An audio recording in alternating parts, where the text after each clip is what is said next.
pul azdır, başlamaq lazımdır, getmək lazımdır və az bir büdcə başladım yığmağa.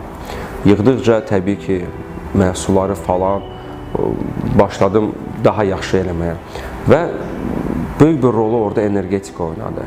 Yəni, içində müsbət olan energetika oynadı. Nədənsə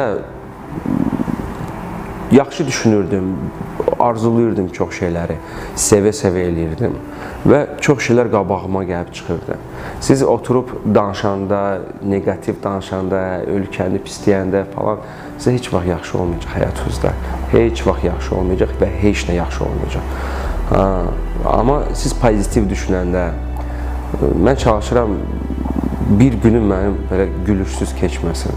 Çalışıram, çətin vaxtlar olur, həmişə çətin olur. Hamıda çətin olur. Hərəsində bir öz hekayəsi var, öz istoriyası var yəni də. Yenə də ona baxmayaraq çalışın, energetik olaraq, müsbət energetikanız olsun. Pozitiv olasınız və ancaq pozitiv şeylər çəkəcəksiniz onda. Siz onu bilmədən, fikirləşmədən. Və o energetika olaraq nəsə qabağıma çıxırdı, yaxşı şeylər, yəni məhsul hansı ki, mən ömür boyda ala bilməzdim. O məhsulu verirdilər ki, mənə satdıqca pulunu verərsən falan, İtaliya köynələri, qalstukları falan, yəni dəhşət də.